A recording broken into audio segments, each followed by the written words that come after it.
Hey guys, it's Yanta. Welcome back. Welcome to the channel. It's been such a long time, and hopefully this mic is acting right, and hopefully I'm loud enough. I have my notes with me, and I haven't been able to really do much because all my electronics doesn't work. My laptop is down, which means I can't really use my camera, nothing. But I woke up this morning determined to talk about this. I had like a aha moment yesterday, and I just really want to share this thought process. So I was watching a video I think yesterday or the day before yesterday on Instagram. Miss Kev on Stage is what she goes back by as a Instagram handle. Her name is Melissa Fredericks. She's married to Kev on Stage. And she had I want to say kind of like a podcast-ish thingy video on Instagram, two parts, where she had, I can't remember the lady's name, the the person who she was speaking to, she had on the interview about healthy boundaries and how necessary that they are and why they're needed.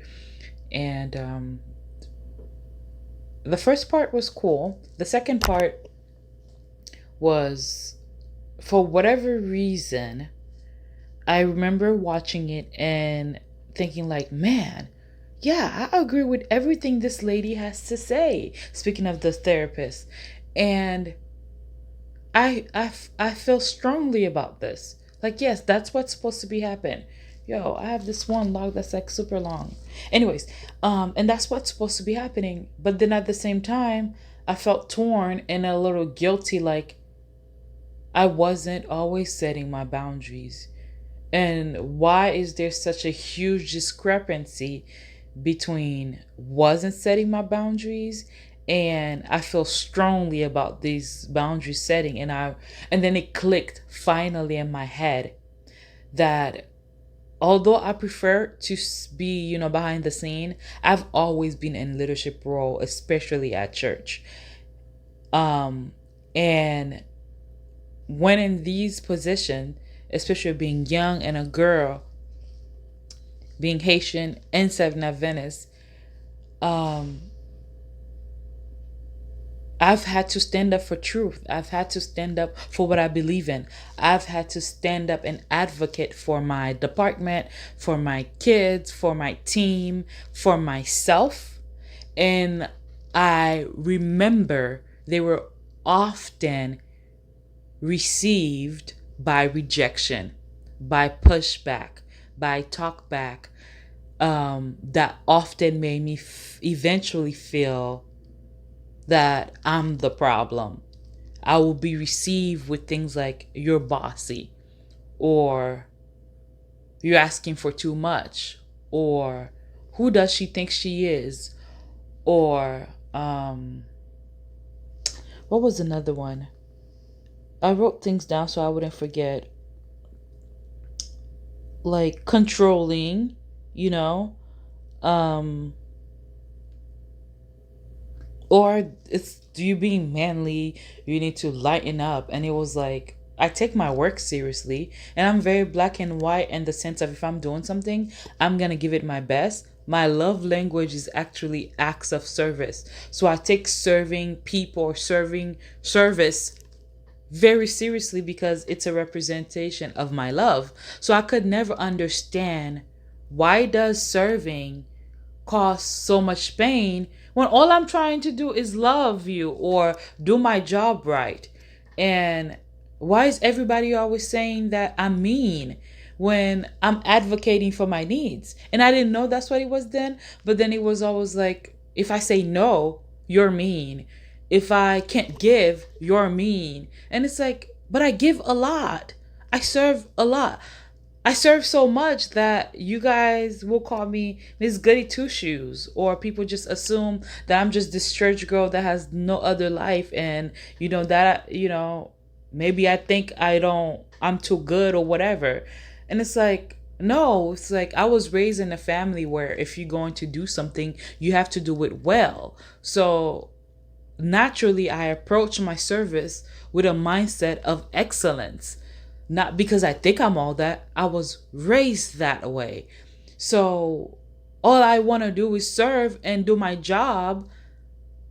And sometimes when you're in a leadership role, it require advocating for things that you need in order to do that job well, in order for whatever is that you're serving, whatever program you're putting together can go well. I don't believe in mediocrity.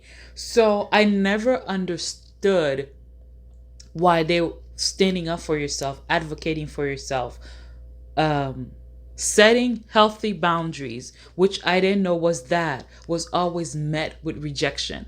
I was also watching a sermon by Sarah Jakes Roberts, and she was saying that we shouldn't conform to rejection, but learn to, what's the word that she used? Man, I can't remember the word that she used. Is it adjust? Adjust. I think is that what she used? Anyways, the point is, watching that podcast on Instagram made me realize, after hearing people tell me over and over and over about who I am for setting up, trying to set healthy boundaries, who I am, trying to advocate for myself, who I am standing up for truth, or standing up for what I think is right, or for what I think is needed and necessary in order for whatever is it that I'm doing or I'm trying to do, or the relationship to work. After hearing them say that I'm bossy, that I'm mean, that I'm this, I began to believe them and allow that truth to now shape how I interact with people. So it always felt like I have to walk around eggshells. Then it always felt like people wanted my stuff, but not me. Then it always felt like people weren't authentically really care about me, because if you did, you wouldn't continuously want me to have to be less than who I am in order for us to be friends or be in a relationship or be part of this organization, whatever the case may be. So I think in exchange, I shrunk. And that's why often after always doing a program, I was always burned out, and I would turn like, I never want to do this anymore. And I think that's why at one point I stopped showing up, and I only showed up when I had to, because I'm already introverted and I prefer to be honest. I prefer to be able to be authentic. I prefer to be able to be vulnerable, but it always was received with rejection. It felt rejected. But maybe because they didn't know how to take it, because the truth is, I believe in our community, the Haitian community, even in the SDA Haitian community more so, because that's what I know. Things like vulnerability, um, intimacy, they're not the norm. So I think when it shows up, it's translated as, what is wrong with you? You're doing too much. You being too sensitive, or um, I don't know. You're what's the word? Aggressive, and it's like, no, I'm passionate about what I say, and I mean well, and this is the right thing to do. I don't understand what's the problem. Why is it bad to say ouch that you hurt me? It was just the wildest thing to me. And I think while our elders or older people, that's just all they know. I feel like my generation age, while they may not express it exactly like that, they are expressing it exactly like that in their ways. And I think that's why I never felt like I fit, because I think, is this, I think I talked about my love language already. So, anyways, I think all those experiences have helped shape how I interact with people. So then I have trust issues when I meet people, because it's like I don't know that I want you close because I don't trust that I can be fully myself around you. So therefore, let's leave it whatever. So when people get attached, it's like, yeah, you're going to be attached. You're going to love what I can give. You're going to love what I can offer, and I don't know how to not do too much. And I don't trust that if I set boundaries around you, you're not gonna translate it as something that I'm not. So whatever. But I also was surprised how when I did decide to pursue purpose and learn to have a relationship with God and become a better version of myself, I didn't understand why it felt like God purposely made it so isolating. It's because I don't know. I have no chill when it comes to how I give, how I love, and how I serve. And I wasn't setting boundaries, healthy boundaries all the time and sticking to them, because I was allowing people's opinion about them to dictate the truth. And obviously, moving forward, that's something that I have to do. And I should know this because my mom has always, and she still does that. She will say, you have to take care of yourself. You have to ask for what you need. And I didn't understand why she would keep saying that, but that's because I don't. I don't always ask. Most of the time, I don't ask for what I need. I would rather suffer than be burdensome. I was more worried about how they would feel over how I feel, about their health over my health. But the truth is, as someone who was put on this earth to serve, serving from an empty cup is not good. You really should be serving from overflow. And if you always giving from an empty tank, you're gonna be self-destructive. That doesn't help anyone, not yourself or anyone. So I have to look at it now. It's like, yeah, healthy boundaries are necessary. Not if, but nothing about it. They are necessary. They're necessary to keep your mental health, to keep you sane, physical health, to keep you healthy, not sick. They're necessary for emotional well being, and they're necessary because only there can you tell what's an authentic relationship and who deserves your extraness. And then when you give, there won't be consistently meet with rejection, and you don't have to deal with self stress issues. You just have to know not to throw your pearls to swines. And then you can know where everybody fit. At the same time, it gives people an opportunity to adjust and know how to treat you and how to love you well. And if they don't know, then you can't be mad at them because you never set the boundaries. So that was my aha moment yesterday, and I was like, I have to share this. Anyways, so this is something, what I want to do is that, or what I want you to do, if you're like me and you're a giver and your love language is service and you're one of those and you're protective, of your loved ones, consider everything you're willing to give to others to give for yourself first, and everybody receive from overflow. And because it's naturally you, it's naturally gonna come out. But you won't have to be burned out all the time, and you won't have to continue to be in isolation because you can't be trusted with loving people. And you really don't really know what it's like to love people until you've actually loved God first, yourself, and then yourself. So I want you to do this. I wrote these questions for you. When was the first time, or when did it begin? When did you begin to conform instead of advocating?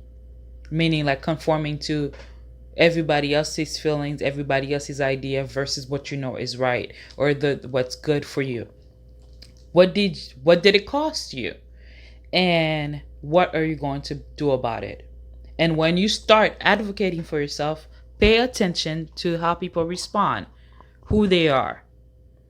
Um and remember, some of them won't get it, and that's fine.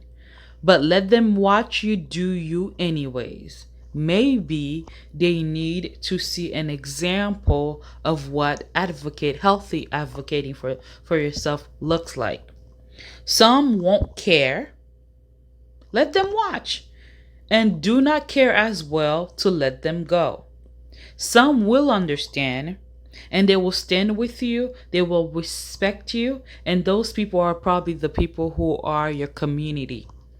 They may not be a lot though, they may be one or two, but they also can be seasonal, meaning you may have two this season and you have another next season, or three, or one next season. But one thing I've learned in this walk of following faith and purpose is that God will always provide the people and the things that you need that would help get you to the next level. Who will invest in you, who will advocate for you and encourage you to advocate for yourself. And those people may not look like you, they may not believe like you, they may not be the same religion as you, same sex as you, don't have the same background or the same upbringing, but they will recognize your need in that season, and God will use them. And you may not be best friends with them or ever see them again. Don't be afraid to receive those people and receive their blessings. Um, and then there are people who will just go with the flow. They just go with the flow. They just love you. They just go with the flow. Those people more than likely are the lasting ones, and they are important. And cherish those people. Love on them and tell them thank you. That's it. That's all I wanted to talk about. I don't know why I was so strongly wanting to talk about this. And but if you enjoyed this and you're like, yo, this is me, yeah, comment and let me know, like, in what area do you struggle there? What are you going to do? What's the plan? Did you figure out when did it start? Why are you like this? And if it's not you, like, I know somebody like this, send them this video, or like share this on your social media. If you're just like a new friend and you've never seen this channel and you're like, what is this about? I don't know. Like, comment, subscribe, and share. And until next time, whenever that is. But yeah, enjoy the rest of your day. I am free.